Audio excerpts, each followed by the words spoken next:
ਕਦੀ ਤੁਹਾਡੇ ਪਿਛੋਕੜ ਬਾਰੇ ਗੱਲ ਨਹੀਂ ਹੋਈ ਵੀ ਇਹ ਵੈਦ ਦਾ ਕੰਮ ਤੁਹਾਡਾ ਖਾਨਦਾਨੀ ਕੰਮ ਹੈ ਕਿ ਤੁਸੀਂ ਆਪਣੇ ਪਰਿਵਾਰ ਚੋਂ ਇਸ ਲਾਈਨ ਚ ਆਏ ਜੀ? नहीं इस तरह खानदानी कुछ नहीं है ਤਾਂ ਫਿਰ ਮੈਂ ਆਯੁਰਵੇਦ ਸਿਸਟਮ ਸੀ ਮੈਂ ਵੈਦਾਂ ਕੋਲ ਜਾਣ ਲੱਗ ਗਿਆ। ਜਿੰਨੇ ਸਾਡੇ ਆਲੇ ਦੁਆਲੇ ਵੈਦ ਸੀ, ਸਾਡੇ ਦੁਧਾਲ ਵਾਲੇ ਵੈਦ ਵੱਜਦੇ ਆ ਉੱਥੇ, ਉਹਨਾਂ ਕੋਲੇ ਬੜੀ ਦੇਰ ਮੈਂ ਬੈਠਣਾ। ਉਹਨਾਂ ਨੇ ਮੈਨੂੰ ਕੁੰਡੀ ਸੋਟਾ ਦੇਈ ਰੱਖਣਾ ਸੀ, ਰਗੜੀ ਜਾਣਾ, ਬੜਾ ਕੁਝ ਕਰਨਾ। ਉਹ ਕਰ ਕਰਾ ਕੇ ਨਾ ਜੀ ਫਿਰ ਸਾਨੂੰ ਇੱਕ ਨੁਸਖਾ ਮਿਲਿਆ ਸ਼ੂਗਰ ਦਾ। ਅੱਛਾ।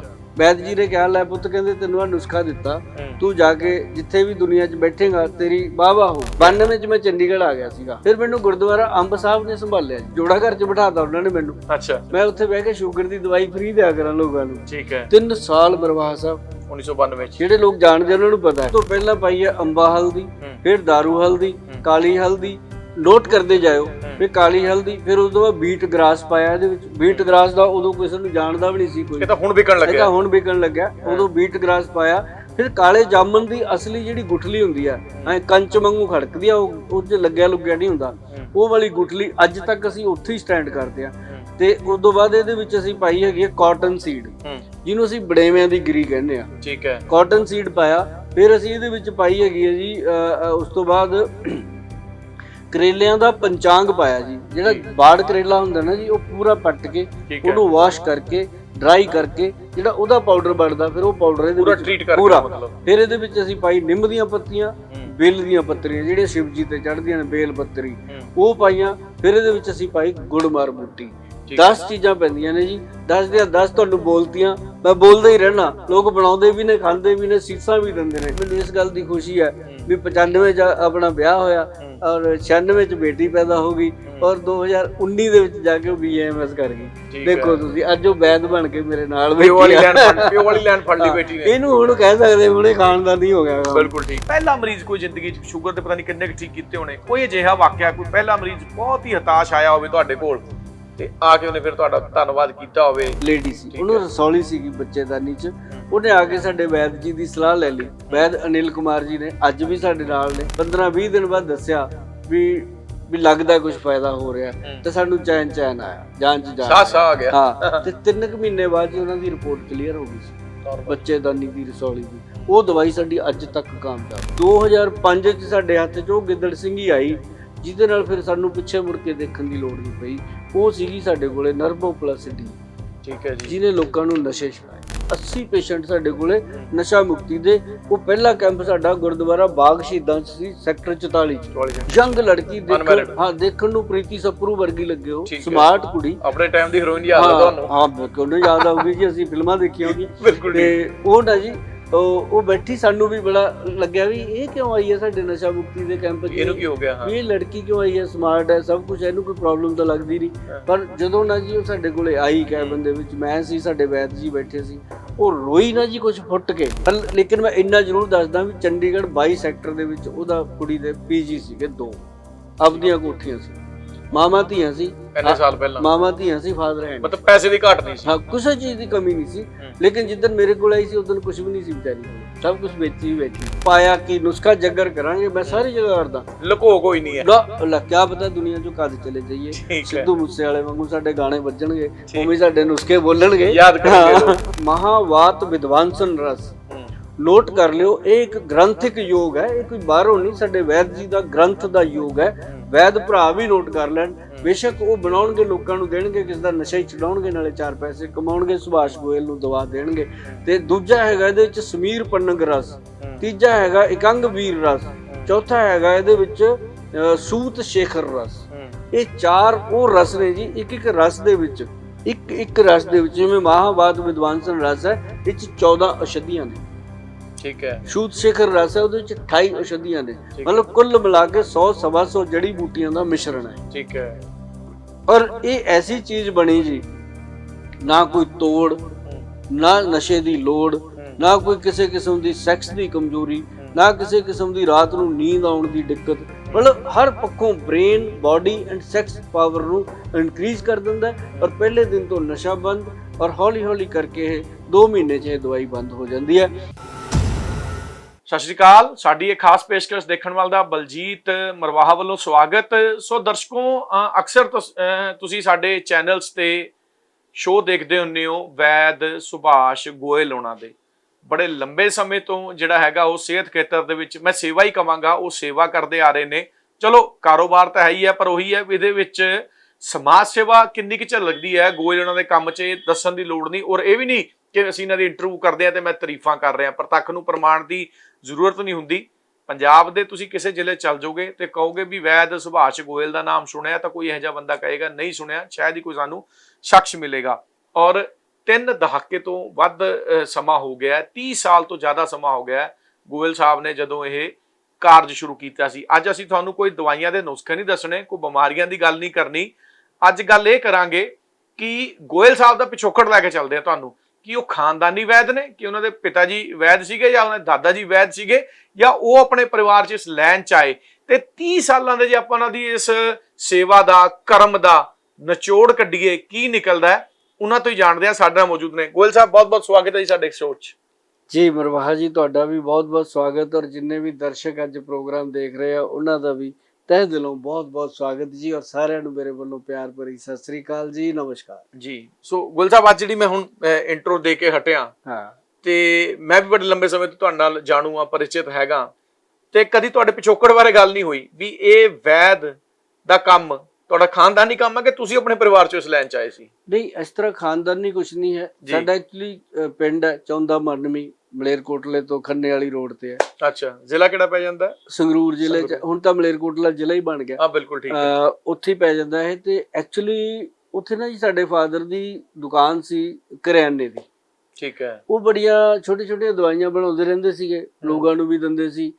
ਉਹ ਮੇਰੇ ਸਾਹਮਣੇ ਉਹਨਾਂ ਨੇ ਇੱਕ ਵਾਰੀ ਦਵਾਈ ਬਣਾਈ ਜਿਹੜੀ ਨਾ ਇੱਥੇ ਨੱਕ ਤੇ ਫਿੰਸੀ ਹੋ ਜਾਂਦੀ ਸੀ, ਕਿਸੇ ਦੀ ਅੱਖ ਤੇ ਗੁਹਾਂਗਣੀ ਹੋ ਜਾਂਦੀ ਸੀ, ਉਹਦੇ ਲਈ ਉਹ ਬਣਾਉਂਦੇ ਸੀ। ਉਹ ਜਦੋਂ ਲਾ ਦੇਣੀ ਬੰਦੇ ਨੇ, ਤੜਫਣਾ ਬਹੁਤ ਵਾਰ, ਮੁੜ ਕੇ ਨਹੀਂ ਸੀ ਹੁੰਦੀ। ਠੀਕ ਹੈ। ਇੱਕ ਲੋਕਾਂ ਦੇ ਨਾ ਨੀਚੇ ਉਹ ਬਾਥਰੂਮ ਵਾਲੀ ਜਗ੍ਹਾ ਤੇ ਖਾਰਿਸ਼ ਜ਼ਖਮ ਹੋ ਜਾਂਦੇ ਸੀ, ਉਹਦੇ ਲਈ ਇੱਕ ਦਵਾਈ ਬਣਾਈ ਲਾਲ ਰੰਗ ਦੀ, ਉਹ ਵੀ ਦਿੰਦੇ। ਅੱਛਾ, ਮੈਨੂੰ ਤਾਂ ਸ਼ੌਂਕ ਜਾਗ ਪਿਆ, ਮੈਂ ਕਿਹਾ ਇਹ ਬੜਾ ਵਧੀਆ ਕੰਮ ਹੈ। ਲੋਕਾਂ ਨੂੰ, ਪਿਤਾ ਜੀ ਕੋਲ ਜਾਣਕਾਰੀ ਕਿੱਥੋਂ ਆਈ ਸੀ ਇਹ? ਉਹ ਵੈਸੇ ਕਰਿਆਨੇ ਦਾ ਕੰਮ ਕਰਦੇ ਸੀਗੇ, ਤਾਂ ਲੋਕ ਆਉਂਦੇ ਜਾਂਦੇ ਸੀ, ਉਹ ਬਣਾ ਲੈਂਦੇ ਸੀਗੇ, ਉਹਨਾਂ ਕੋਲ ਆਪਣੀ ਉਹ ਸੀ, ਜਾਣਕਾਰੀ ਰੱਖਣ ਦੇ ਸ਼ੌਕੀਨ ਵੀ ਸੀ ਕਹਿ ਲਓ ਆਪਾਂ। ਪਿੱਛੋਂ ਪਤਾ ਨਹੀਂ, ਹੁਣ ਦਾਦੇ ਪੜਦਾਦਿਆਂ ਦਾ ਮੈਨੂੰ ਪਤਾ ਨਹੀਂ, ਪਰ ਸਾਡੇ ਫਾਦਰ ਕਰਦੇ ਸੀਗੇ। ਠੀਕ ਹੈ। ਤਾਂ ਉੱਥੇ ਮੈਨੂੰ ਵੀ ਸ਼ੌਂਕ ਜਿਹਾ ਪੈ ਗਿਆ, ਪਰ ਉਹ ਗੱਲ ਪੁਰਾਣੀ ਹੋ ਗਈ। ਫਿਰ ਅਸੀਂ ਪਿੰਡ ਤੋਂ ਮਲੇਰਕੋਟਲੇ ਸ਼ਿਫਟ ਕਰ ਗਏ ਫੈਮਿਲੀ, ਤਾਂ ਉੱਥੇ ਜਾ ਕੇ ਫਿਰ ਥੋੜੀ ਦੇਰ ਦੁਕਾਨ ਗਾਰਮੈਂਟਸ ਵਗੈਰਾ ਦੀ ਰਹੀ। ਤਾਂ ਫਿਰ ਮੈਂ ਆਯੁਰਵੇਦ ਸਿਸਟਮ ਸੀ, ਮੈਂ ਵੈਦਾਂ ਕੋਲ ਜਾਣ ਲੱਗ ਗਿਆ। ਪਹਿਲਾਂ ਉਹੀ ਜੋ ਬਾਣੀਏ ਕੰਮ ਕਰਦੇ ਆ ਹੱਟੀ ਵਾਲਾ, ਉਹੀ ਕੰਮ ਕੀਤਾ ਸੀਗਾ। ਠੀਕ ਹੈ। ਤੇ ਮੈਂ ਨਾ ਜੀ, ਜਿੰਨੇ ਸਾਡੇ ਆਲੇ ਦੁਆਲੇ ਵੈਦ ਸੀ, ਸਾਡੇ ਦੁਧਾਲ ਵਾਲੇ ਵੈਦ ਵੱਜਦੇ ਆ ਉੱਥੇ, ਉਹਨਾਂ ਕੋਲੇ ਬੜੀ ਦੇਰ ਮੈਂ ਬੈਠਣਾ। ਉਹਨਾਂ ਨੇ ਮੈਨੂੰ ਕੁੰਡੀ ਸੋਟਾ ਦੇਈ ਰੱਖਣਾ ਸੀ, ਰਗੜੀ ਜਾਣਾ, ਬੜਾ ਕੁਝ ਕਰਨਾ। ਬਚਪਨ ਉਹਨਾਂ ਨਾਲ ਗੁਜ਼ਾਰਿਆ ਜੀ, ਜਵਾਨੀ ਬਚਪਨ ਕਹਿ ਲਓ, ਕੁਝ ਵੀ ਘੋਟਣੇ ਨਾਲ ਗੁਜ਼ਾਰਿਆ ਬਚਪਨ। ਪੂਰਾ ਗੋਇਲ ਸਾਹਿਬ ਦੀ ਖੋਪੜੀ ਚ ਪੂਰੀ ਘੋਟ ਕੇ ਪਾਈ ਹੋਈ ਆ। ਤੇ ਉਹ ਕਰ ਕਰਾ ਕੇ ਨਾ ਜੀ, ਫਿਰ ਸਾਨੂੰ ਇੱਕ ਨੁਸਖਾ ਮਿਲਿਆ ਸ਼ੂਗਰ ਦਾ। ਅੱਛਾ। ਵੈਦ ਜੀ ਨੇ ਕਿਹਾ, ਲੈ ਪੁੱਤ, ਕਹਿੰਦੇ ਤੈਨੂੰ ਆ ਨੁਸਖਾ ਦਿੱਤਾ, ਤੂੰ ਜਾ ਕੇ ਜਿੱਥੇ ਵੀ ਦੁਨੀਆ 'ਚ ਬੈਠੇਗਾ ਤੇਰੀ ਵਾਹ-ਵਾਹ ਹੋਊਗੀ। ਇਹ ਘੱਟੋ ਘੱਟ 30-40 ਸਾਲ ਪੁਰਾਣੀ ਗੱਲ ਹੈ। ਇਹ ਗੱਲ ਹੈਗੀ ਹੈ ਜੀ 1990 ਦੀ। 90 ਦੀ। ਠੀਕ ਹੈ। 92 ਚ ਮੈਂ ਚੰਡੀਗੜ੍ਹ ਆ ਗਿਆ ਸੀਗਾ। ਠੀਕ ਹੈ। ਉਹ ਨੁਸਖਾ ਲੈ ਕੇ। ਫਿਰ ਮੈਂ ਚੰਡੀਗੜ੍ਹ ਜਦੋਂ ਆਇਆ, ਬੜਾ ਵੱਡਾ ਸ਼ਹਿਰ ਸੀਗਾ ਮੇਰੇ ਲਈ, ਕਿਉਂਕਿ ਪਿੰਡ ਚੋਂ ਨਿਕਲੇ ਬੰਦੇ ਲਈ ਸੁਪਨਿਆਂ ਦਾ ਸ਼ਹਿਰ ਹੀ ਸੀਗਾ। ਇੱਕ ਪਿੰਡ ਚੋਂ ਛੋਟੇ ਚੋਂ, ਜਿੱਥੇ ਮਤਲਬ ਕਿ ਆਪਾਂ ਮੱਝਾਂ ਗਾਈਆਂ ਚਾਰਦੇ ਆਏ ਆ, ਦੁੱਧ ਦਿਹਾੜੇ ਕਰਦੇ ਆਏ ਆ, ਗੋਬਰ ਇਕੱਠਾ ਕਰਦੇ ਹੁੰਦੇ ਸੀ ਪਿੰਡਾਂ 'ਚ। ਉੱਥੋਂ ਆ ਕੇ ਅਸੀਂ ਚੰਡੀਗੜ੍ਹ ਜਦੋਂ ਇੱਕਦਮ ਬੜੇ, ਤਾਂ ਮੈਂ ਕਿਹਾ ਵੀ ਬੜਾ ਔਖਾ ਕੰਮ ਹੈ। ਫਿਰ ਮੈਨੂੰ ਗੁਰਦੁਆਰਾ ਅੰਬ ਸਾਹਿਬ ਨੇ ਸੰਭਾਲਿਆ ਜੀ, ਮੋਹਾਲੀ। ਅੱਛਾ। ਤੇ ਮੈਂ ਉੱਥੇ ਇੱਕ ਦਿਨ ਗਿਆ, ਹਾਂ, ਫਿਰ ਉਹ ਗ੍ਰੰਥੀ ਸਾਹਿਬ ਨਾਲ ਗੱਲਬਾਤ ਕੀਤੀ, ਤਾਂ ਉਹ ਕਹਿੰਦੇ ਵੀ ਇੱਥੇ ਬੈਠ, ਜੋੜਾ ਘਰ 'ਚ ਬਿਠਾਤਾ ਉਹਨਾਂ ਨੇ ਮੈਨੂੰ। ਅੱਛਾ। ਮੈਂ ਉੱਥੇ ਬਹਿ ਕੇ ਸ਼ੂਗਰ ਦੀ ਦਵਾਈ ਫ੍ਰੀ ਦਿਆ ਕਰਾਂ ਲੋਕਾਂ ਨੂੰ। ਠੀਕ ਹੈ। 3 ਸਾਲ ਮਰਵਾਹਾ ਸਾਹਿਬ, 1992 ਚ, ਜਿਹੜੇ ਲੋਕ ਜਾਣਦੇ ਉਹਨਾਂ ਨੂੰ ਪਤਾ ਹੈ। ਠੀਕ ਹੈ। 3 ਸਾਲ ਮੈਂ ਉੱਥੇ 92 ਤੋਂ ਲੈ ਕੇ 93 94 95 ਤੱਕ ਮੈਂ ਉੱਥੇ ਦਿੰਦਾ ਰਿਹਾ। 95 ਚ ਫਿਰ ਮੇਰੀ ਮੈਰਿਜ ਹੋ ਗਈ। ਮੈਰਿਜ ਵੀ ਆਈ ਹੋ ਗਈ ਫਕੀਰਾਂ ਦੀ, ਫਕੀਰਾਂ ਵਾਂਗੂ, ਹੈ ਨਾ। ਉਦੋਂ ਪੁੱਛਿਆ ਹੋਣਾ ਮੁੰਡਾ ਕੰਮ ਕੀ ਕਰਦਾ? ਕੰਮ ਬਸ ਆਏ ਸੀਗਾ ਵੀ ਫਲਾਣਿਆਂ ਦਾ ਮੁੰਡਾ ਹੈ, ਉਹਨਾਂ ਦੇ ਸਿਰ ਤੇ ਹੀ ਹੋ ਗਈ। ਠੀਕ ਹੈ। ਬਾਪੂ ਦੇ ਦਮ ਤੇ। ਠੀਕ ਹੈ। ਤੇ ਲੇਕਿਨ ਕਰਦੇ ਕਰਾਂਦੇ ਨਾ ਜੀ, ਹੌਲੀ ਹੌਲੀ ਉੱਥੋਂ ਫਿਰ ਜਦੋਂ ਕਹਿੰਦੇ ਨਾ ਵੀ ਹਰੇਕ ਜੀਵ ਦੀ ਆਪਦੀ ਇੱਕ ਕਿਸਮਤ ਹੁੰਦੀ ਹੈ। ਘਰ ਵਾਲੀ ਬਹੁਤ ਕਿਸਮਤ ਵਾਲੀ ਸੀ, ਉਹ ਜਦੋਂ ਨਾਲ ਜੁੜੀ, ਉਹਦੀ ਵੀ ਕਿਸਮਤ ਜੁੜੀ, ਤਾਂ ਫਿਰ ਕੰਮ ਦਾ ਕੋਈ ਪਤਾ ਹੀ ਨਹੀਂ ਲੱਗਿਆ ਕਿੱਥੋਂ। ਉਹ ਗੁਰਦੁਆਰੇ 'ਚ ਤਾਂ ਰੋਜ਼, ਮਤਲਬ ਫਿਰ ਉੱਥੇ ਵੀ ਸਾਡੇ ਕੋਲ 100-200 ਰੁਪਏ ਇਕੱਠਾ ਹੋ ਜਾਂਦਾ ਸੀ, ਫ੍ਰੀ ਦਵਾਈ ਦੇ ਕੇ ਵੀ। ਜਿਹੜਾ ਲੈ ਕੇ ਜਾਂਦਾ ਸੀ, ਕੋਈ 10 ਰੁਪਏ ਦੇ ਗਿਆ, ਕੋਈ 20 ਰੁਪਏ ਦੇ ਗਿਆ। ਵਿੱਚ 100 ਰੁਪਏ ਦੀ ਕੀਮਤ ਬਹੁਤ ਬੜੀ ਸੀ ਜੀ। ਬਿਲਕੁਲ। ਤੇ ਮਤਲਬ ਉਹ ਫਿਰ ਉਦੋਂ ਐਂ ਚੱਲਦਾ ਰਿਹਾ। ਫਿਰ ਮੈਂ ਜਾ ਕੇ 1996 ਦੇ ਵਿੱਚ ਕਲੀਨਿਕ ਸਟੈਬਲਿਸ਼ ਕੀਤਾ, ਕਿਉਂਕਿ ਮੈਂ ਦਵਾਈਆਂ ਦਾ ਕੰਮ ਕਰਦਾ ਰਿਹਾ, ਹੋਲਸੇਲ ਰਿਟੇਲ। ਤੇ ਫਿਰ ਮੈਂ ਆਪਦੇ ਨਾਲ ਵੈਦ ਜੋੜਿਆ ਆਯੁਰਵੈਦਿਕ ਦੇ। ਮੈਂ ਕਿਹਾ ਵੀ ਐ ਨਹੀਂ ਗੱਲ ਬਣਨੀ ਵੀ ਇਹ MS ਆਯੁਰਵੇਦ MD ਡਾਕਟਰ ਮੈਂ ਨਾਲ ਜੋੜ ਕੇ ਰੱਖਿਆ। ਅੱਜ ਵੀ ਆਪਣੇ ਨਾਲ ਨੇ ਪ੍ਰਭਾਤ ਡਿਗਰੀਆਂ ਵੀ ਲਿੱਤੀਆਂ। ਹਾਂ ਇੱਕ ਬੜੀ ਗੱਲ ਹੈ ਕਿ ਅੱਜ ਉਹ ਵੈਦ ਆਪਣੇ ਨਾਲ ਨੇ। ਇਹ ਮੈਂ ਫਿਰ ਨੈਚੁਰੋਪੈਥੀ 35 ਸਾਲ ਪਹਿਲਾਂ ਨਾਲ ਜੁੜੇ ਸੀ। ਮੈਂ ਫਿਰ ਨੈਚੁਰੋਪੈਥੀ ਐਂਡ ਯੋਗਾ ਸਾਇੰਸ ਦੇ ਵਿੱਚ ਆਪਣੇ ਆਪ ਨੂੰ ਮੁਹਾਰਤ ਲਈ, ਪ੍ਰੋਪਰ ਗਾਈਡੈਂਸ ਸਾਰੀਆਂ ਕੀਤੀਆਂ ਤਾਂ ਮੈਂ ਪੇਸ਼ੈਂਟ ਨਾਲ ਗੱਲ ਕਰ ਸਕਦਾ। ਤੇ ਉਹ ਫਿਰ ਅੱਜ ਵੀ ਆਪਣੇ ਨਾਲ ਨੇ। ਔਰ ਅੱਜ ਮੈਨੂੰ ਇਸ ਗੱਲ ਦੀ ਖੁਸ਼ੀ ਹੈ ਵੀ 95 ਚ ਆਪਣਾ ਵਿਆਹ ਹੋਇਆ ਔਰ 96 ਚ ਬੇਟੀ ਪੈਦਾ ਹੋ ਗਈ ਔਰ 2019 ਦੇ ਵਿੱਚ ਜਾ ਕੇ ਉਹ BAMS ਕਰ ਗਈ।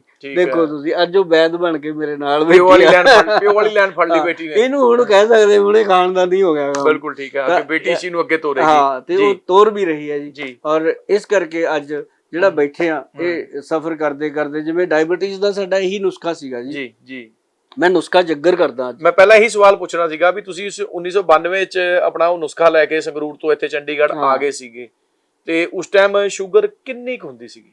ਮਰਵਾਹਾ ਸਾਹਿਬ ਉਸ ਟਾਈਮ ਪਤਾ ਕੀ ਹੈ, ਮੇਰੇ ਕੋਲੇ ਡੇਲੀ ਦੇ 30-40 ਪੇਸ਼ੈਂਟ ਆਉਂਦੇ ਹੁੰਦੇ। ਉਸ ਵੇਲੇ ਵੀ ਅੱਜ ਤੋਂ 35 ਸਾਲ ਪਹਿਲਾਂ ਅਸੀਂ ਕੈਂਪ ਲਾਇਆ ਸੀਗਾ। ਪਹਿਲਾ ਕੈਂਪ ਸੀ 40 ਸੈਕਟਰ ਸ਼ਿਵ ਮੰਦਿਰ ਹੈ ਉੱਥੇ ਲਾਇਆ ਸੀ। ਠੀਕ ਹੈ। ਇਹ ਲਾਇਆ ਸੀ ਅਸੀਂ 94-95 ਚ ਜੀ, ਨਹੀਂ 1997 ਚ ਕੈਂਪ ਇਹ ਲਾਇਆ ਸੀ। ਉਹ ਕੈਂਪ ਦੇ ਵਿੱਚ ਸਾਡੇ ਕੋਲ 300 ਪੇਸ਼ੈਂਟ ਆਇਆ ਸੀਗਾ ਜੀ। ਉਸ ਟਾਈਮ ਡਾਇਬੀਟੀਜ਼ ਦਾ। ਉਸ ਟਾਈਮ ਮੇਰੀ ਬੇਟੀ ਦੀ ਫੋਟੋ ਪਈ ਹੈ ਮੇਰੇ ਕੋਲੇ, ਸਾਡੇ ਵੈਦ ਜੀ ਦੀ ਗੋਦੀ ਚ ਤੀ ਛੋਟੀ ਜੀ, ਤੇ ਜਿਹੜੀ ਅੱਜ ਵੈਦ ਬਣੀ ਬੈਠੀ ਹੈ। ਮਤਲਬ ਉਹ ਕੈਂਪ ਚ ਵੀ 300 ਪੇਸ਼ੈਂਟ ਸੀਗਾ ਜੀ। ਇਹ ਫਾਰਮੂਲਾ ਉਹੀ ਪੁਰਾਣਾ ਫਾਰਮੂਲਾ? ਉਹੀ ਫਾਰਮੂਲਾ ਜੀ, ਇੱਕੋ ਹੀ ਚੱਲਦਾ ਆ ਰਿਹਾ। ਇਹਦੇ ਵਿੱਚ ਅਸੀਂ ਦੇਖੋ ਸਭ ਤੋਂ ਪਹਿਲਾਂ ਪਾਈ ਹੈ ਅੰਬਾ ਹਲਦੀ, ਫਿਰ ਦਾਰੂ ਹਲਦੀ, ਕਾਲੀ ਹਲਦੀ, ਨੋਟ ਕਰਦੇ ਜਾਇਓ। ਫਿਰ ਕਾਲੀ ਹਲਦੀ, ਫਿਰ ਉਸ ਤੋਂ ਬਾਅਦ ਬੀਟ ਗ੍ਰਾਸ ਪਾਇਆ ਇਹਦੇ ਵਿੱਚ। ਬੀਟ ਗ੍ਰਾਸ ਦਾ ਉਦੋਂ ਕਿਸੇ ਨੂੰ ਜਾਣਦਾ ਵੀ ਨਹੀਂ ਸੀ ਕੋਈ, ਇਹ ਤਾਂ ਹੁਣ ਵਿਕਣ ਲੱਗਿਆ। ਉਦੋਂ ਬੀਟ ਗ੍ਰਾਸ ਪਾਇਆ। ਫਿਰ ਕਾਲੇ ਜਾਮਨ ਦੀ ਅਸਲੀ ਜਿਹੜੀ ਗੁਠਲੀ ਹੁੰਦੀ ਆ, ਐ ਕੰਚ ਵਾਂਗੂ ਖੜਕਦੀ ਆ, ਉਹ ਚ ਲੱਗਿਆ ਲੁੱਗਿਆ ਨਹੀਂ ਹੁੰਦਾ, ਉਹ ਵਾਲੀ ਗੁਠਲੀ ਅੱਜ ਤੱਕ ਅਸੀਂ ਉੱਥੇ ਹੀ ਸਟੈਂਡ ਕਰਦੇ ਆ।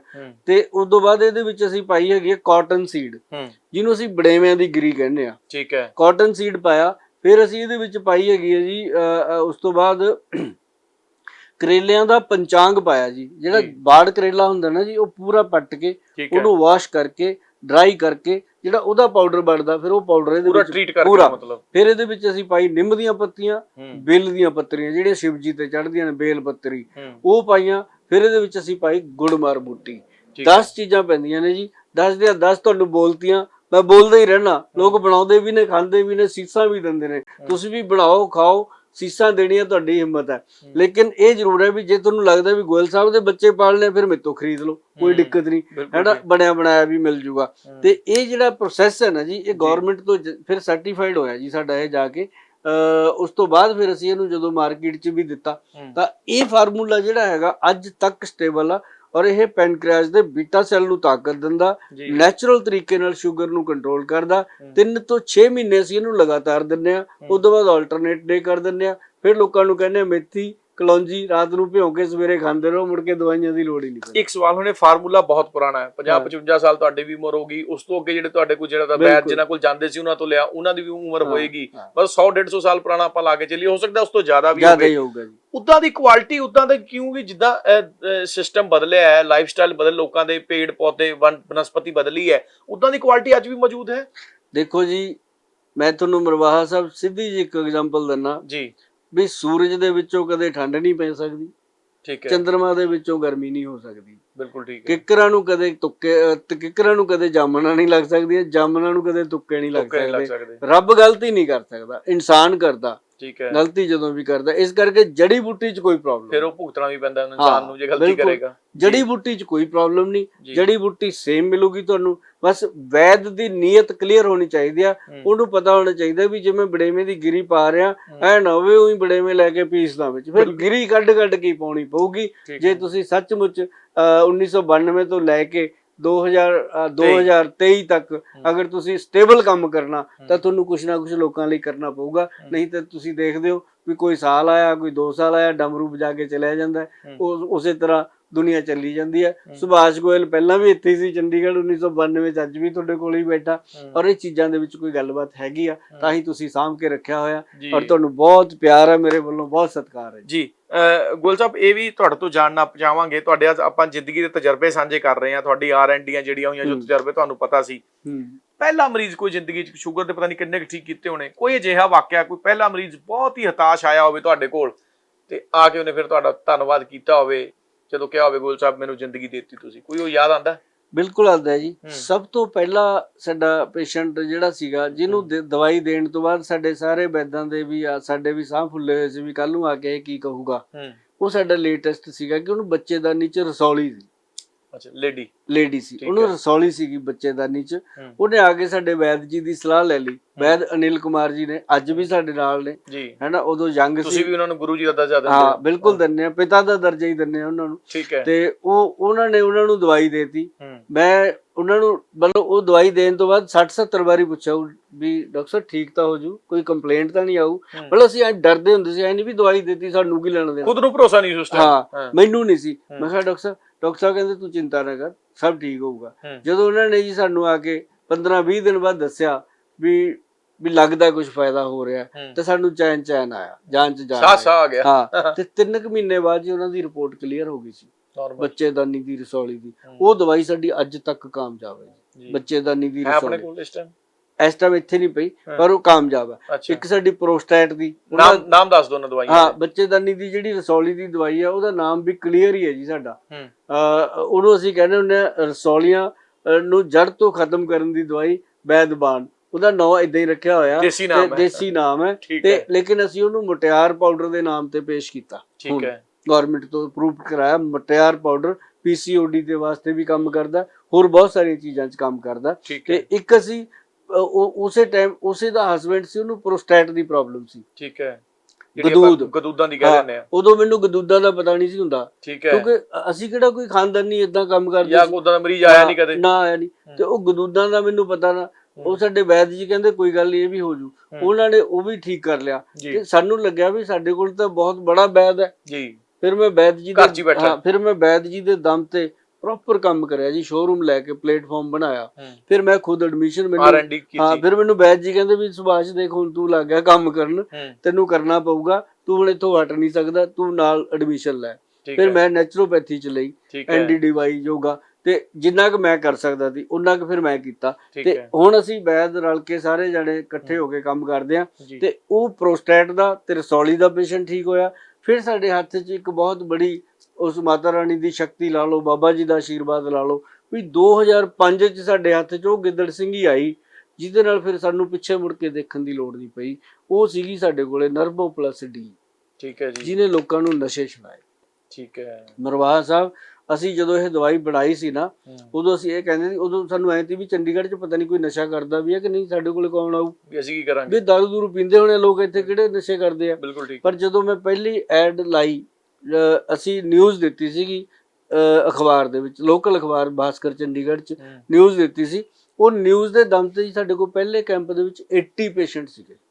ਅਨਐਕਸਪੈਕਟਡ, ਸਾਨੂੰ ਪਤਾ ਹੀ ਨਹੀਂ ਸੀ ਵੀ ਇੰਨੇ ਆ ਜਾਣਗੇ। ਸਾਨੂੰ ਪਤਾ 80 ਪੇਸ਼ੈਂਟ ਸਾਡੇ ਕੋਲੇ ਨਸ਼ਾ ਮੁਕਤੀ ਦੇ। ਉਹ ਪਹਿਲਾ ਕੈਂਪ ਸਾਡਾ ਗੁਰਦੁਆਰਾ ਬਾਗ ਸ਼ਹੀਦਾਂ ਚ ਸੀ, ਸੈਕਟਰ 44 ਚ। 44 ਸੈਕਟਰ ਸੀ, ਠੀਕ ਹੈ। ਮਤਲਬ ਮਸ਼ਹੂਰ ਸੀਗਾ 44 ਸੈਕਟਰ ਦਾ ਬਾਗ ਸ਼ਹੀਦਾਂ। ਮੈਂ ਗੱਲਾਂ ਇਹ ਤਾਂ ਬੋਲਦਾ ਵੀ ਸਾਰੀਆਂ ਅੰਡਰ ਰਿਕਾਰਡ ਨੇ, ਕੋਈ ਸੁਭਾਸ਼ ਕੋਲ ਏਦਾਂ ਨਹੀਂ ਗੱਲ, ਔਰ ਜ਼ਿੰਦਗੀ ਦੇ ਤਜਰਬੇ ਨੇ ਸੱਚੇ।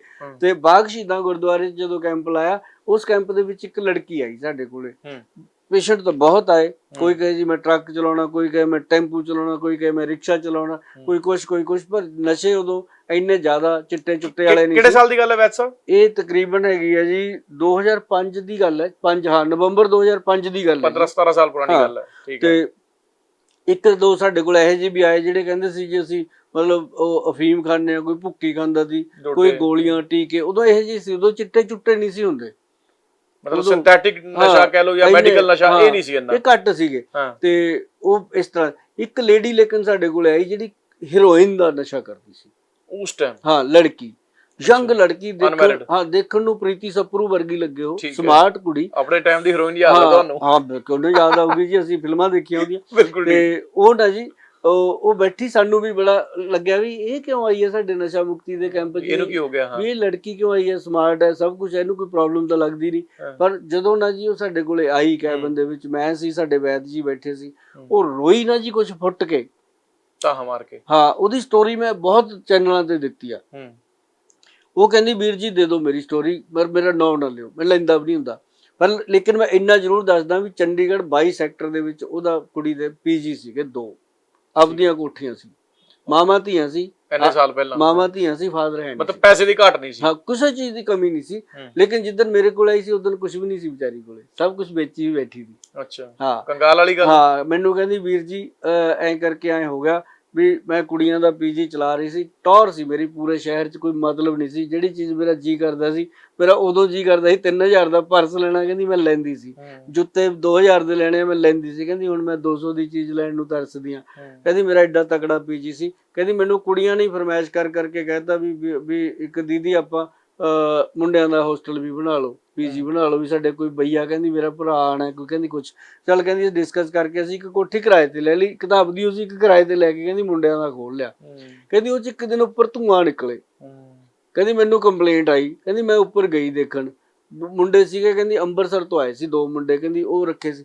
ਉਹ ਜਦੋਂ ਮੁੰਡੇ ਰੱਖੇ, ਕਹਿੰਦੀ ਉਹ ਨਾ ਉੱਤੋਂ ਧੂਆਂ ਨਿਕਲੇ, ਮੈਂ ਗਈ ਤਾਂ ਮੈਨੂੰ ਉਹਨਾਂ ਨੇ ਟਾਲਤਾ ਵੀ ਦੀਦੀ ਵੈਸੇ ਗੈਸ ਗੂਸ ਸੀ ਐਵੇਂ। ਕਹਿੰਦੀ ਮੈਂ ਵੀ ਟਲ ਗਈ, ਪਰ ਧੂਏ ਨੇ ਕਹਿੰਦੀ ਮੈਨੂੰ ਅਜੀਬ ਜੀ ਫੀਲਿੰਗ ਦੇਤੀ। ਅੱਛਾ, ਦੂਏ ਤੀਏ ਦਿਨ ਫੇਰ ਧੂਆਂ। ਕਹਿੰਦੀ ਮੈਂ ਫੇਰ ਗਈ। ਕਹਿੰਦੀ ਫਿਰ ਉਹਨਾਂ ਨੇ ਮੈਨੂੰ ਅੰਦਰ ਹੀ ਬੁਲਾ ਲਿਆ ਵੀ ਆਜੋ, ਵੀ ਤੁਸੀਂ ਦੇਖ ਲਓ ਜੀ ਕੀ ਹੈ। ਕਹਿੰਦੀ ਜਦ ਮੈਂ ਦੇਖਿਆ 5-4 ਮਿੰਟ ਮੈਨੂੰ ਧੂਆਂ ਚੜਿਆ ਤੇ ਮੈਂ ਕਹਿੰਦੀ ਸਰੂਰ 'ਚ ਆ ਗਈ। ਤੇ ਇੰਨੀ ਕੁ ਮਾਰ ਕਰਦਾ, ਸਿੱਧਾ ਕਹੀ ਆਪਾਂ ਨਸ਼ਾ ਤਾਂ ਹੀ ਅਸਰ ਕੀਤਾ ਉਹਨੇ, ਇੱਥੇ ਕਰਦਾ ਜੀ ਨਾਭੀ ਤੇ। ਠੀਕ ਹੈ, ਦਿਮਾਗ ਤੋਂ ਸਿੱਧਾ ਨਾਭੀ ਤੇ ਅਟੈਕ ਕਰਦਾ। ਠੀਕ ਹੈ। ਕਹਿੰਦੀ ਮੈਨੂੰ ਪਤਾ ਹੀ ਨਹੀਂ ਲੱਗਿਆ ਜੀ ਕੀ ਚੜ ਗਿਆ ਮੈਨੂੰ, ਪਰ ਕਹਿੰਦੀ ਮੈਂ ਆ ਗਈ ਬਚ ਕੇ ਆਪਣੇ ਘਰ। ਪਰ ਕਹਿੰਦੀ ਫਿਰ ਮੈਨੂੰ ਐਂ ਲੱਗੇ ਵੀ ਮੈਂ ਹੁਣ ਫੇਰ ਜਾਵਾਂ। ਕਹਿੰਦੀ ਬਸ ਮੈਂ ਉਹਨਾਂ ਦੇ ਚੁੰਗਲ 'ਚ ਐਸੀ ਫਸੀ, ਕਹਿੰਦੀ ਵੀਰ ਜੀ ਆ ਮੇਰਾ ਸਾਰਾ ਕੁਝ ਵਿਕ ਗਿਆ, ਮੇਰੀ ਸਰੀਰ ਦਾ ਮੇਰਾ ਸ਼ੋਸ਼ਣ ਹੋ ਗਿਆ। ਅੱਜ ਮੇਰੇ ਕੋਲ ਨਾ ਇੱਜ਼ਤ ਆ, ਨਾ ਪੈਸਾ, ਨਾ ਧਨ, ਨਾ ਦੌਲਤ, ਨਾ ਸਰੀਰਕ ਇੱਜ਼ਤ ਆ, ਮੈਂ ਸਭ ਕੁਝ ਗਵਾਈ ਬੈਠੀ ਆ। ਜੇ ਤੁਸੀਂ ਕੁਝ ਕਰ ਸਕਦੇ ਹੋ ਤਾਂ ਕਰੋ। ਅਸੀਂ ਜੀ ਉਹਨਾਂ ਨੂੰ ਮੈਡੀਸਨ ਜਦੋਂ ਸਾਡੇ ਵੈਦ ਜੀ ਨੇ ਦਿੱਤੀ ਨਾ ਜੀ, ਉਹ ਕੁੜੀ 5ਵੇਂ-6ਵੇਂ ਦਿਨ ਸਾਡੇ ਕੋਲੇ ਆਈ, ਉਹਦਾ ਗੱਲਬਾਤ 'ਚ ਹੀ ਫਰਕ ਸੀ। ਕਹਿੰਦੀ ਜੀ ਕਮਾਲ ਹੋ ਗਈ, ਕਹਿੰਦੀ ਮੈਂ ਅੱਜ ਤੱਕ ਇਹੋ ਜਿਹਾ ਕੁਝ ਲੱਭਦੀ ਸੀ। ਦਿੱਖ 'ਚ ਹੀ ਫਰਕ ਆ ਗਿਆ ਕੁੜੀ ਦੀ, ਸਾਰਾ ਕੁਝ ਹੀ ਫਰਕ ਆ ਗਿਆ ਜੀ। ਤੇ ਉਦੋਂ ਬਾਅਦ ਫਿਰ ਅਸੀਂ ਇਸ ਦਵਾਈ ਨੂੰ ਪੇਟੈਂਟ ਕਰਾਇਆ ਨਿਊਰੋਪਲਸ ਡੀ ਦੇ ਨਾਲ।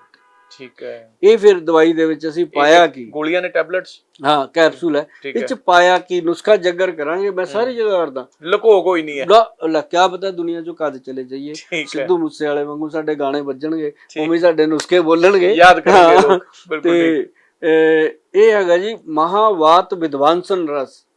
ਨੋਟ ਕਰ ਲਿਓ, ਇਹ ਇੱਕ ਗ੍ਰੰਥਿਕ ਯੋਗ ਹੈ, ਇਹ ਕੋਈ ਬਾਹਰੋਂ ਨਹੀਂ, ਸਾਡੇ ਵੈਦ ਜੀ ਦਾ ਗ੍ਰੰਥ ਦਾ ਯੋਗ ਹੈ। ਵੈਦ ਭਰਾ ਵੀ ਨੋਟ ਕਰ ਲੈਣ। ਬੇਸ਼ੱਕ ਉਹ ਬਣਾਉਣਗੇ, ਲੋਕਾਂ ਨੂੰ ਦੇਣਗੇ, ਕਿਸੇ ਦਾ ਨਸ਼ਾ ਹੀ ਛਡਾਉਣਗੇ, ਨਾਲੇ 4 ਪੈਸੇ ਕਮਾਉਣਗੇ, ਸੁਭਾਸ਼ ਗੋਇਲ ਨੂੰ ਦਵਾ ਦੇਣਗੇ। ਤੇ ਦੂਜਾ ਹੈਗਾ ਇਹਦੇ ਵਿੱਚ ਸਮੀਰ ਪੰਨਗ ਰਸ, ਤੀਜਾ ਹੈਗਾ ਇਕੰਗ ਵੀਰ ਰਸ, ਚੌਥਾ ਹੈਗਾ ਇਹਦੇ ਵਿੱਚ ਸੂਤ ਸ਼ੇਖਰ ਰਸ। ਇਹ 4 ਉਹ ਰਸ ਨੇ ਜੀ, ਇੱਕ ਰਸ ਦੇ ਵਿੱਚ, ਇੱਕ ਰਸ ਦੇ ਵਿੱਚ, ਜਿਵੇਂ ਮਹਾਵਾਤ ਵਿਦਵਾਂਸਨ ਰਸ ਹੈ, ਇਹ 'ਚ 14 ਔਸ਼ਧੀਆਂ ਨੇ। ਠੀਕ ਹੈ। ਸੂਤ ਸ਼ੇਖਰ ਰਸ ਹੈ, ਉਹਦੇ ਵਿੱਚ 28 ਔਸ਼ਧੀਆਂ ਨੇ, ਮਤਲਬ ਕੁੱਲ ਮਿਲਾ ਕੇ 100-125 ਜੜੀ ਬੂਟੀਆਂ ਦਾ ਮਿਸ਼ਰਣ ਹੈ। ਠੀਕ ਹੈ। ਔਰ ਇਹ ਐਸੀ ਚੀਜ਼ ਬਣੀ ਜੀ, ਨਾ ਕੋਈ ਤੋੜ, ਨਾ ਨਸ਼ੇ ਦੀ ਲੋੜ, ਨਾ ਕੋਈ ਕਿਸੇ ਕਿਸਮ ਦੀ ਸੈਕਸ ਦੀ ਕਮਜ਼ੋਰੀ, ਨਾ ਕਿਸੇ ਕਿਸਮ ਦੀ ਰਾਤ ਨੂੰ ਨੀਂਦ ਆਉਣ ਦੀ ਦਿੱਕਤ, ਮਤਲਬ ਹਰ ਪੱਖੋਂ brain, body and sex power ਨੂੰ ਇਨਕਰੀਜ਼ ਕਰ ਦਿੰਦਾ। ਔਰ ਪਹਿਲੇ ਦਿਨ ਤੋਂ ਨਸ਼ਾ ਬੰਦ, ਔਰ ਹੌਲੀ ਹੌਲੀ ਕਰਕੇ ਇਹ 2 ਮਹੀਨੇ 'ਚ ਇਹ ਦਵਾਈ ਬੰਦ ਹੋ ਜਾਂਦੀ ਹੈ। ਪਰ ਇੱਕ ਚੀਜ਼ ਮਰਵਾਹਾ ਸਾਹਿਬ ਅੱਜ ਤੁਹਾਡੇ ਚੈਨਲ ਤੋਂ ਮੈਂ ਦੱਸਣ ਲੱਗਿਆ, ਨੁਸਖਾ ਜੱਗਰ ਹੈ, ਘਰੇ ਬਣਾ ਲਿਓ, ਪਰ ਇਹਦਾ 30-35 ਹਜ਼ਾਰ ਰੁਪਇਆ ਹਫ਼ਤੇ ਦਾ ਖਰਚਾ ਆਉਂਦਾ ਹੈ, ਔਰ 4 ਹਫ਼ਤੇ ਦਾ ਕੋਰਸ ਹੈ, ਔਰ ਪੇਸ਼ੈਂਟ ਸਾਡਾ ਬਿਲਕੁਲ ਕਲੀਨ ਹੋ ਜਾਂਦਾ। $1.5 ਲੱਖ ਰੁਪਏ ਲੱਗ ਜਾਂਦੀ ਹੈ ਹੈਗਾ। ਉਹਦੇ ਨਾਲ ਇਹ ਹੋ ਜਾਂਦਾ ਵੀ ਮੁੜ ਕੇ ਫਿਰ ਬੰਦਾ ਨਸ਼ੇ ਵੱਲ ਮੂੰਹ ਨਹੀਂ ਕਰਦਾ।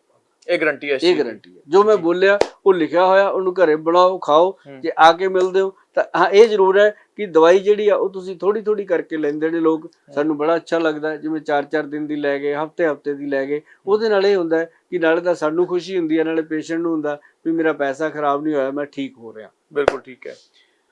ਗੱਲ ਚੱਲ ਰਹੀ ਸੀ ਤੁਹਾਡੇ ਜ਼ਿੰਦਗੀ ਦੇ ਤਜਰਬਿਆਂ ਦੀ ਜੀ। ਇਹ ਕਾਰੋਬਾਰ ਕਰਦੇ ਕਰਦੇ, ਹਾਲਾਂਕਿ ਮੈਂ ਸਿੱਧੀ ਗੱਲ ਕਰਾਂ, ਬਾਣੀਆਂ ਨੂੰ ਕਿਹਾ ਨਹੀਂ ਜਾਂਦਾ ਵੀ ਉਹ ਮਤਲਬ ਸਮਾਜ ਸੇਵਾ ਵੱਲ ਵੀ ਤੁਰਦੇ ਹੈ ਜੀ। ਸਮਾਜ ਸੇਵਾ ਮੈਨੂੰ ਤੁਹਾਡੀ ਜ਼ਿਆਦਾ ਨਜ਼ਰ ਆਉਂਦੀ ਹੈ। ਹੁਣ ਪਿੱਛੇ ਜੇ ਵੀ ਉਹ ਲਾਲਜੀਤ ਭੁੱਲਰ ਟਰਾਂਸਪੋਰਟ ਮੰਤਰੀ ਮੋਹਾਲੀ ਤੁਸੀਂ ਫੰਕਸ਼ਨ ਕੀਤਾ ਸੀ, ਹੜਾਂ ਦਾ ਟਰੱਕ ਤੁਸੀਂ ਰਾਸ਼ਨ ਭਰ ਕੇ ਭੇਜਿਆ ਸੀ ਗੱਡੀ, ਇੱਧਰ ਕਿੱਦਾਂ ਮੁੰਡਾ ਹੋ ਗਿਆ ਸੀਗਾ? ਉਹ ਵੀ ਕੋਈ ਜ਼ਿੰਦਗੀ ਦਾ ਤਜਰਬਾ ਹੈ? ਨਹੀਂ, ਇਹ ਤਜਰਬਾ ਨਹੀਂ ਜੀ, ਐਕਚੁਅਲੀ ਕੁਝ ਤਾਂ ਸਾਡੇ ਜਾਂ ਬਜ਼ੁਰਗਾਂ ਦਾ ਕੁਝ ਸਿਖਾਇਆ ਹੋਇਆ। ਸਾਡੇ ਫਾਦਰ ਸਾਹਿਬ ਬਹੁਤ ਇਸ ਚੀਜ਼ ਨੂੰ ਮੰਨਦੇ। ਸਾਡੇ ਫਾਦਰ ਸਾਹਿਬ ਹਮੇਸ਼ਾ ਮਤਲਬ ਨਿਮਾਣੀ ਕਾਸ਼ਤੀ ਤੇ ਹੋਰ ਗੁਰਪੁਰਬ ਤੇ ਕਦੇ ਸ਼ਿਵਰਾਤਰੀ ਤੇ ਮਤਲਬ ਉਹਨਾਂ ਨੇ ਦੁਕਾਨ ਦੇ ਅੱਗੇ ਛਬੀਲ ਲਾਉਣੀ ਬੜੀ, ਉਹਨਾਂ ਦਾ ਸ਼ੁਰੂ ਤੋਂ ਸੁਭਾਅ ਸੀ। ਅਸੀਂ ਵੀ ਲੋਕਾਂ ਨੂੰ ਪੁਰਾਣਾ ਦੁੱਧ ਪਾ ਕੇ ਉਹਦੇ ਵਿੱਚ ਹੈ ਨਾ ਸ਼ਰਬਤ ਉੱਥੋਂ ਆਦਤਾਂ ਪੈ ਗਈਆਂ। ਤੇ ਇਹ ਸਾਡੇ ਨਾਲ ਸ਼ੁਰੂ ਤੋਂ ਲਿਖਿਆ ਹੁੰਦਾ ਸੀ ਅੰਦਰ, ਦੁਕਾਨ ਦੇ ਅੰਦਰ ਇੱਕ ਸਲੋਗਨ ਲਿਖਿਆ ਹੁੰਦਾ ਸੀ ਸਾਡੇ ਫਾਦਰ ਦਾ, ਕਿ ਪਤਾ ਨਹੀਂ ਕੀ ਸੀਗਾ, ਪੰਜਾਬੀ ਦਾ ਸੀਗਾ, ਮੈਂ ਯਾਦ ਆ ਜੂ ਮੈਂ ਬੋਲ ਦੂੰਗਾ, ਪਰ ਬਾਬੇ ਨਾਨਕ ਦਾ ਸਲੋਗਨ ਸੀਗਾ ਉਹ, ਕਿ ਵੰਡ ਛਕੋ, ਨਾਮ ਜਪੋ ਤੇ ਕਿਰਤ ਕਰੋ। ਉਹ ਪਿਤਾ ਜੀ ਨੇ ਉਲਟਾ ਲਿਖਿਆ ਹੋਇਆ ਸੀ, ਵੰਡ ਛਕੋ ਪਹਿਲਾਂ ਲਿਖਿਆ ਹੋਇਆ ਸੀ, ਠੀਕ ਹੈ, ਨਾਮ ਜਪੋ ਤੇ ਕਿਰਤ ਕਰੋ ਬਾਅਦ ਚ ਲਿਖਿਆ ਹੋਇਆ ਸੀ, ਠੀਕ ਹੈ, ਵੀ ਪਹਿਲਾਂ ਮਿਲ ਕੇ, ਵੀ ਪਹਿਲਾਂ ਉਹਦਾ ਧਿਆਨ ਰੱਖੋ। ਤਾਂ ਉੱਥੋਂ ਚੱਲਦੇ ਨਾ ਜੀ ਮੇਰੀ ਇੱਕ ਆਦਤ ਰਹੀ ਕਿ ਮੈਂ ਦਸਵੰਧ ਕੱਢਦਾ ਜੀ। ਉਹ ਜਿਹੜਾ ਦਸਵੰਧ ਹੈ ਤੁਹਾਡੀ ਸਾਰੇ ਲੋਕਾਂ ਦੀ ਮਿਹਨਤ ਹੈ, ਪਤਾ ਨਹੀਂ ਕਿੱਥੋਂ ਕਮਾਉਂਦੇ ਹੋ, ਆਪਾਂ ਥੋੜੇ ਪੈਸੇ ਇਕੱਠੇ ਕਰਕੇ ਮੇਰੇ ਲਈ ਲੈ ਕੇ ਆਉਂਦੇ ਹੋ। ਮੈਂ ਉਹ ਪੈਸੇ ਦੇ ਵਿੱਚ ਐਂ ਦੇਖਦਾ ਹੁੰਦਾ ਵੀ ਰੱਬ ਦੀ ਦਿੱਤੀ ਹੋਈ ਇੱਕ ਰਹਿਮਤ ਆ, ਉਹਦੇ ਵਿੱਚੋਂ ਮੈਂ ਥੋੜਾ ਜਿਹਾ ਦਸਵੰਧ ਕੱਢ ਕੇ ਇਹਨਾਂ ਚੀਜ਼ਾਂ ਤੇ ਵੀ ਲਾਉਣਾ। ਕੁਛ ਮੈਂ ਜਿਵੇਂ ਮੰਨ ਲਓ ਮੰਦਿਰ ਨੇ, ਕੁਛ ਗੁਰਦੁਆਰੇ ਆ, ਉੱਥੇ ਵੀ ਕਰਦੇ ਆ, ਲੇਕਿਨ ਉਹਨਾਂ ਤੋਂ ਹਟ ਕੇ ਮੈਂ ਕੁਛ ਇਨਸਾਨਾਂ ਦੇ ਉੱਤੇ ਖਰਚ ਕਰਦਾ, ਜਿਵੇਂ ਕਲੋਨੀਆਂ ਦੇ ਵਿੱਚ, ਕਿਤੇ ਹੋਰ ਜਿੱਥੇ ਲੋੜ ਹੈ। ਕਈ ਚੀਜ਼ਾਂ ਹਿਡਨ ਨੇ ਜੀ, ਕਈ ਚੀਜ਼ਾਂ ਨਹੀਂ ਵੀ ਦੱਸੀਆਂ ਜਾਂਦੀਆਂ, ਚੁੱਪ-ਚਾਪ ਕਰਦੇ ਆ। ਪਰ ਜਿਵੇਂ ਮੈਂ ਕਲੀਨਿਕ ਤੇ ਵੀ ਕਰਦਾ ਜੀ, ਜਿਵੇਂ ਕੋਈ ਮਰੀਜ਼ ਬਿਲਕੁਲ ਹੀ ਕਹਿੰਦਾ ਡਾਕਟਰ ਸਾਹਿਬ ਕੁਛ ਦੱਸੋ, ਕੋਈ ਗੋਲ ਸਾਹਿਬ ਮੈਡੀਸਨ ਚੋਂ ਕੁਛ ਲੈਸ ਕਰ ਦੋ, ਮੈਂ ਮਿੰਟ ਨਹੀਂ ਲਾਉਂਦਾ, ਠੀਕ ਹੈ, ਮੈਂ ਕਦੇ ਨਹੀਂ ਸੰਕੋਚ ਕਰਦਾ, ਮੈਂ ਕਹਿੰਦਾ ਤੂੰ ਲੈ ਲਓ, ਮੈਂ ਕੈਮਰੇ ਤੇ ਬੋਲ ਰਿਹਾ, ਤੁਹਾਡੀ ਜਿਵੇਂ ਖੁਸ਼ੀ ਉਵੇਂ ਕਰੋ। ਪਰ ਇਹ ਹੈ ਵੀ ਦਵਾਈਆਂ ਲਓ, ਠੀਕ ਹੋਵੋ ਯਾਰ, ਨਸ਼ੇ ਛੱਡੋ, ਨਸ਼ੇ ਚੋਂ ਬਾਹਰ ਆਓ। ਤੁਹਾਨੂੰ ਕੋਈ ਵੀ ਬਿਮਾਰੀ ਹੈ, ਇੱਕ ਵਾਰੀ ਸਲਾਹ ਜ਼ਰੂਰ ਲਓ, ਆ ਕੇ ਮਿਲੋ। ਪੈਸੇ ਪੂਸੇ ਦੀ ਕੋਈ ਗੱਲ ਨਹੀਂ, ਪੈਸਾ ਆਉਣੀ ਜਾਣੀ ਚੀਜ਼ ਆ। ਹਾਂ ਇਹ ਜ਼ਰੂਰ ਹੈ ਕਿ ਜਿਹੜੇ ਦਵਾਈਆਂ ਦੇ ਖਰਚੇ ਨੇ ਅਸੀਂ ਦੱਸਦੇ ਜ਼ਰੂਰ ਆ, ਤੁਹਾਨੂੰ ਪਤਾ ਹੋਣੇ ਚਾਹੀਦੇ ਨੇ। ਉਹ ਚੋਂ ਜਿਵੇਂ ਵੀ ਹੁੰਦਾ ਲੋਕਾਂ ਨੂੰ, ਕਈ ਲੋਕ ਕਹਿ ਦਿੰਦੇ ਆ ਵੀ ਗੋਲ ਸਾਹਿਬ ਇੰਨੇ ਪੈਸੇ ਘੱਟ ਗਏ, ਮੈਂ ਕਹਿੰਦਾ ਘਰ ਜਾ ਕੇ ਗੂਗਲ ਪੇ ਕਰਦੀ, ਤੂੰ ਦਵਾਈ ਖਾ। ਪਰ ਇਹ ਜ਼ਰੂਰ ਹੈ ਕਿ ਸਾਡਾ ਅੱਜ ਤੱਕ ਕਿਸੇ ਨੇ ਵੀ ਮਤਲਬ ਨਹੀਂ ਹੈ ਜੀ ਕੋਈ ਸਾਡਾ ਹੱਕ ਰੱਖਿਆ ਹੋਵੇ, ਸਾਡਾ ਕੋਈ ਪੈਸਾ ਰੱਖਿਆ ਹੋਵੇ, ਸਾਡੇ ਨਾਲ ਕੋਈ ਕੋਆਪਰੇਟ ਨਾ ਕੀਤਾ ਹੋਵੇ। ਹਰ ਵਕਤ ਕਲੀਨਿਕ ਤੇ ਵੀ ਲੰਗਰ ਚੱਲਦਾ ਰਹਿੰਦਾ। ਮੈਂ ਤਾਂ ਇੱਕ ਦੋ ਵਾਰ ਮੈਂ ਤੁਹਾਡੇ ਇੰਟਰਵਿਊ ਕਰਨਾ ਹੈ ਤੇ ਮੈਂ ਵੀ ਦੇਖਿਆ ਕਿ ਕੋਈ ਤੁਹਾਡੇ ਕੋਲ ਦਵਾਈ ਲੈ ਗਿਆ ਤੇ ਬਾਅਦ ਚ ਉਹਨੇ ਕਿਹਾ ਜੀ ਮੈਂ ਵਾਪਸ ਕਰਨਾ ਚਾਹੁੰਦਾ, ਉਹ ਵੀ ਤੁਸੀਂ ਹੱਸ ਕੇ ਵਾਪਸ ਵੀ ਲੈ ਲੈਂਦੇ ਹੋ। ਉਹ ਮੇਰੇ ਸਾਹਮਣੇ ਦੀ ਗੱਲ ਹੈ, ਮੈਂ ਕਹਿ ਦਿੰਦਾ ਹੁੰਦਾ ਵੀ ਕੋਈ ਗੱਲ ਨਹੀਂ। ਪਰ ਫਿਰ ਉਹ ਜਦੋਂ ਜ਼ਿਆਦਾ ਹੋ ਜਾਂਦਾ, ਕਈ ਲੋਕ ਨਜਾਇਜ਼ ਫਾਇਦਾ ਚੱਕਦੇ ਆ, ਉਹ ਫਿਰ ਹੁਣ ਬਾਹਰ ਲਿਖ ਕੇ ਲਾਤਾ ਵੀ ਦਵਾਈ ਵਾਪਸ ਨਹੀਂ ਲਈ ਜਾਂਦੀ। ਹਾਂ ਜਿਹੜੀਆਂ ਸੀਲ ਬੰਦ ਹੁੰਦੀਆਂ ਨੇ ਉਹ ਲੈ ਲੈਂਦੇ ਆ, ਜਿਹੜੇ ਖੋਲ ਦਿੰਦੇ ਨੇ ਲੋਕ, ਜੈਨੂਇਨ ਦਾ ਪਤਾ ਲੱਗ ਜਾਂਦਾ, ਜੈਨੂਇਨ ਮਰੀਜ਼ ਦਾ, ਸਹੀ ਮਰੀਜ਼ ਦਾ ਜੀ। ਸੋ ਵੈਦ ਸੁਭਾਸ਼ ਗੋਇਲ ਨੂੰ ਤਾਂ ਦੁਨੀਆ ਜਾਣਦੀ ਹੈਗੀ ਹੈ, ਇੱਥੇ ਵੀ ਜਾਣਦੀ ਹੈ, ਸੱਤ ਸਮੁੰਦਰ ਪਾਰ ਵੀ ਜਾਣਦੀ ਹੈਗੀ ਹੈ।